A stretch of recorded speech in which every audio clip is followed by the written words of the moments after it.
Have you ever shared a room with someone so strange that it made you question everything about them? Well, let me tell you about the most unsettling college roommate experience of my life. One that still haunts me to this day. You won't believe the bizarre things he did. It was my first year at university. I had just finished unpacking my things in my dorm room when my family left. A few hours later, my new roommate finally arrived. From the moment he stepped in, I knew something was off about him. His name was Dale. He seemed awkward, socially inept. I introduced myself with a handshake, but he just stared at my hand for a few seconds, then gave me a weak, almost lifeless handshake. It was uncomfortable, to say the least. That night, after exploring the campus a bit, I returned to find Dale in the exact same position I had left him, sitting on his bed, staring at his laptop. I said, "What's up, Dale?" But he didn't even respond. I brushed it off, turned off my lamp, and went to bed. Dale, though, stayed up. I could hear him tapping away on his laptop until 3 a.m. when he finally went to sleep. I thought that was the end of it. But around an hour later, I woke up. The blinds in our room had been opened, and the moonlight flooded the room, illuminating everything. That's when I noticed Dale sitting on the edge of his bed, staring at me. I sat up, rubbed my eyes, and whispered, "Dale, what are you doing?" He whispered back, "Sorry," and quickly laid down. I tried to shrug it off, but a chill ran down my spine.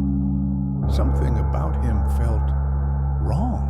The next day, during orientation, I spotted Dale sitting behind a bush, rubbing the bark of a tree.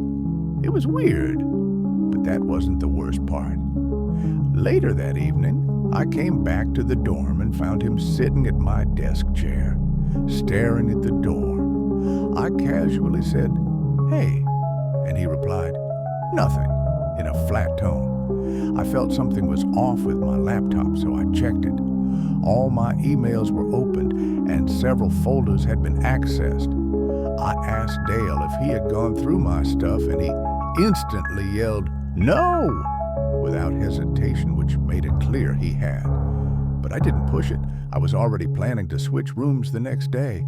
That night, I woke up again to the sound of a zipper. I turned on the lamp and saw Dale rummaging through my bag. I asked him what he was doing, and he muttered something about looking for his toothbrush. I knew he was lying, but I just wanted to get through the night without any more incidents. Tomorrow, I'd be out of there for good. The next day, I moved to a different room, and my new roommate seemed much better. Quiet, but normal. Everything seemed fine until that Sunday night. I woke up to a strange clicking noise. At first, I thought it was just a random sound, but when I listened closely, I realized it was coming from the doorknob. Someone was trying to unlock the door. I looked through the peephole and saw a figure standing on the other side, head down, fiddling with the lock. I immediately called campus security. Within 5 minutes, they arrived and caught the person, Dale. He had been trying to break into my new dorm. I told the officers everything, how he had been going through my stuff and creeping me out for days. They took him away, and I never saw him again. He was either suspended or expelled after that, but I never found out for sure. I finished my time at university like anyone else, but the experience with Dale still sticks with me. Sometimes, when I'm alone at night, I think about how close I came to something worse. What was Dale really planning? I guess I'll never know.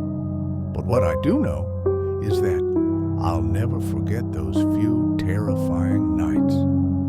So, next time you get a roommate, make sure they're just awkward and not something more.